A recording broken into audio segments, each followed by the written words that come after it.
Now, with so many different dividend-focused ETFs out there these days, it can be sort of hard to choose which ETFs match what you're looking for your specific portfolio. But for me personally, I'm looking for ETFs that offer a decent amount of cash flow, high quality underlying holdings, and offer the potential for some capital appreciation long term. I almost forgot also looking for names that are potentially tax efficient. So in this video, I'm going to give you guys 5 rather new ETFs that have only been trading for a short amount of time that you probably haven't heard of yet. All 5 of these ETFs do match the criteria for what I personally am looking for, which means I can guarantee that a lot of you guys watching this video will at least want to look into them, if not buy them potentially. Now, all 5 of these different ETFs yield anywhere from, let's say, 10% upwards to 15%. So again, you're going to get a lot of cash flow right from day one. Now, I've been buying all these different names as of recently, which is definitely helping me inch closer to my long-term goal of $8,500 per month in dividend income. So if you want to see which 5 newer ETFs I've been buying like crazy, make sure to stick around, drop a like down below, and let's get right into it. My A to Z dividend investing ebook has helped countless dividend investors get started with their journey. And my custom dividend tracker that I'm constantly using here on the channel has also helped so many investors stay on track and allow them to see their dividend income in real time. Well, today I have another treat for you guys. I'm not only going to offer you my A to Z dividend investing ebook and the custom dividend tracker, but also just for a short limited time, I'm going to be adding in my brand new weekly dividend blueprint ebook to show you how you can get started with weekly dividend ETFs and add this into your investing strategy. This offer is not going to last long, so go ahead and click the first link down below in my description, and you're going to get both ebooks and the custom dividend tracker bundle. But like I said, please act fast because this won't be around for long. Now let's get back into the video. So number 1 of 5 is going to be QDBO, the Amplify CWP Growth and Income ETF. This ETF is relatively new. It's been trading for under a year, but as the days go on, this ETF is becoming more and more of one of my favorites just because of what it offers. QDBO offers growth and high income potential, seeking capital appreciation from growth-oriented stocks with high monthly income from option premiums and dividends. Equity exposure and lower volatility cover calls and dividends may help reduce volatility versus the overall market during times of broad-based market declines. Now, also the portfolio is actively managed. The expense ratio is 0.55%. Some of the top holdings in QDBO are not necessarily names that I personally would buy into in my long-term portfolio. Names like Nvidia, Microsoft. I do, of course, have a ton of Apple, but names like Meta, Amazon, much more growth-oriented names that don't really fit the criteria of what I personally like to buy into. But because QDBO also sells individual cover calls and individual names like you can see down here, tons of option positions open, this ETF offers a ton of income potential along with, of course, capital appreciation. Now for QDBO, how much income potential are we talking?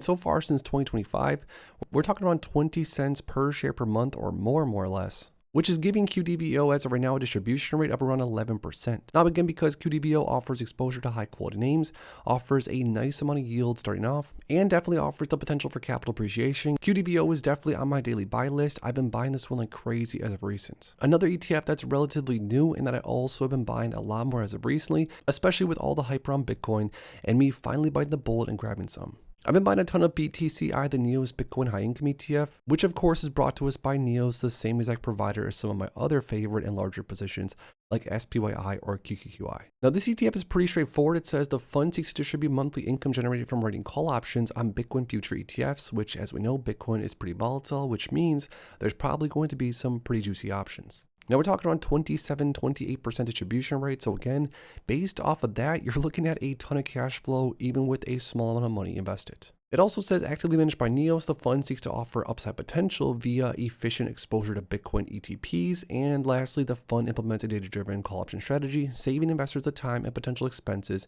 of trading options themselves. Now the expense ratio for this one is pretty pricey at almost 1%, but for what this ETF offers and more or less what these high ETFs are offering us investors, it's more or less right in range. Now again, this ETF's performance is going to have a lot to do, or everything to do, with how Bitcoin trades, of course, which I honestly have no idea what Bitcoin is going to do 6 months from now or 10 years from now. I have absolutely no clue. So because of that, I have not made this ETF a massive position in my portfolio, nor do I plan on doing so, but I have been buying a small amount of BTCI every single day, and with distribution rates anywhere from $1.25 per share per month upwards to $1.57 per share per month, again, probably depending on how Bitcoin does within the relative time frame. Even with a smaller position of BTCI, I feel like this ETF has the potential to pump out a ton of income, even if it trades more or less sideways. So for those reasons and more, I've been adding BTCI to my portfolio. Definitely check it out. I know there's tons of different high income ETFs around Bitcoin, but this is one of my favorites that I've looked into so far. Another higher income play that I've been adding more and more as of recently is OMAD, the BTCI's Target 15 Berkshire Select Income ETF. Now this ETF has become very, very popular and is growing like crazy in net assets. And this is because it buys into more or less some of the largest holdings in Berkshire Hathaway, and then uses options to offer investors a targeted distribution rate of 15% per year. Now, a few reasons on why I love OMA. Obviously, like I said, when it comes to any ETF, you want to love the holdings. You're going to want exposure to the names that the ETF holds on to. Names like Berkshire, names like Apple, American Express, VeriSign, again, lots of different names that on their own I probably would not own too much of. I mean, again, besides Apple, of course, I do have a massive position in Apple, but names that offer a decent amount of volatility, which means there is a ton of income generation to be had. Now, so far, the two distributions that OMA has offered investors are basically right in line for the 15% distribution rate per year, which I'm hoping that's what this ETF can offer. But again, just another ETF that crosses off what I'm looking for: high income, high quality underlying holdings, and the potential to grow over time too. A few more to go through, guys. Another ETF that I just added a lot more of actually as of today is IYRI, the NEOS Real Estate High Income ETF. If you guys have been watching me for a while, you know that I love REITs, you know I love real estate investment trusts. Realty income is one of my largest positions, but ever since this ETF came out, an ETF that buys into several high quality REITs and then uses options to generate a ton more income, I really don't see much of a reason to buy into realty income rather than just buy into more IYRI. Now that's because this ETF offers an 11 or 12% distribution rate, again offers a basket of different REITs, super high quality ones at that, and offers distributions around 50 cents per share per month, pretty tax efficiently. All to say that this one has also been on my daily buy list. Like I said, I added more IYRI as of this morning. Now, the last brand new ETF that I've been adding a lot of as of recently is QUSA, the Vista Shares Target 15 USA Quality Income ETF. An ETF that also matches my criteria, buys into a high quality basket of holdings. In this ETF's case, it's high quality USA holdings that meet certain criteria. Names like Microsoft, MasterCard, Visa, again, tons of high quality names in here. But then with the use of options, this ETF also is seeking to achieve around a 15% distribution rate, which would be amazing. Now, again, we all have our own criteria, what we look for when it comes to adding a stock or ETF to our long-term portfolio. But for me, I really want to have high quality, rock solid holdings that offer some yield, that offer some tax efficiency, and that offer some capital appreciation.